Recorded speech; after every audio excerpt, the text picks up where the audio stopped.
Hi and welcome to Cheekyricho's vegan waffles using only 2 ingredients and a bit of water, and we're going to make it in a waffle maker and the Thermochef. The ingredients are in the recipe box below. It's very simple to do, so let's get started. The first thing that we're going to do is take our apple, cut it into chunks with an apple corer, discard the core, you don't need that, and then we're just going to cut those wedges into halves. Now don't peel it, just discard the core, cut it into halves, pop it straight into the Thermochef jug with some of our filtered water, about 100 grams, and we're going to blitz this until it is really quite a fine puree for 30 seconds on turbo, scraping down the sides occasionally.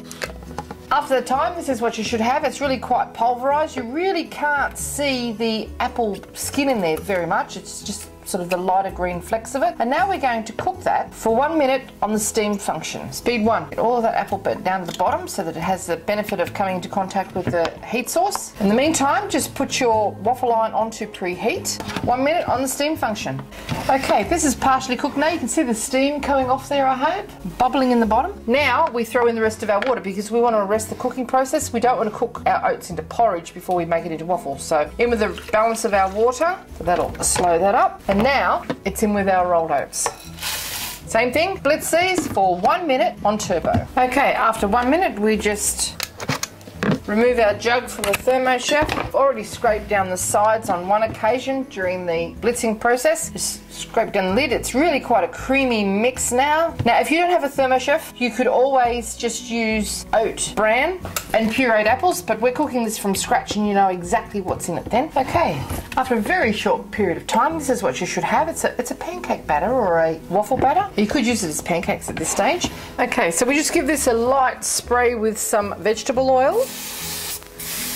So this is a very economical recipe, and if you find that you've got some batter left over or you would like to, you can actually pop these into the freezer. I put them into a vacuum seal bag, and you can either reheat them in the oven under the griller, or I suppose you could even pop them into the toaster just to get them all crispy. Don't put them in the microwave because they'll go really soggy and horrible. Okay, that's all mixed up. The little flower petals are all filled in, and now we just gently lower, don't squash it down, just gently lower the lid so that it doesn't all squeeze out the sides. Okay, after about 5 minutes, this is what you should have. It's lovely and toasty. It's risen a little bit, and you find that the little flower petals have actually been filled up. So we're just going to lift that out carefully because it will be quite delicate. Just use a silicone spatula. Don't use anything that's metal because it will compromise the surface of your little waffle maker. And we're just going to pop that onto a little serving tray with some maple syrup. Now this is a completely vegan dish at this stage. You can serve it with agave, rice malt syrup. You could serve it with our koyo, which is the coconut yogurt. That's completely vegan as well. Or you could serve it with soy yogurt. Richo's got a thing at the moment for fig yogurt, so that's his breakfast. I hope you enjoyed this little cooking demonstration. If you'd like to see more interesting recipes and ideas, especially on our vegan playlist, just check out our Cheekyricho channel. And don't forget to please subscribe, and do come back and visit us again soon. We have so much more to show you, and we're uploading lots of videos every week. And thank you very much for watching. Have a lovely day. Have a little taste, shall we? Okay, I'm just going to give it a little drizzle of some maple syrup,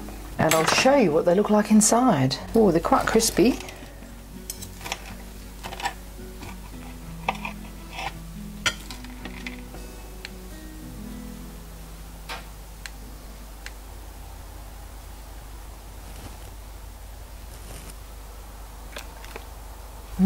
Yummy. Thanks for watching.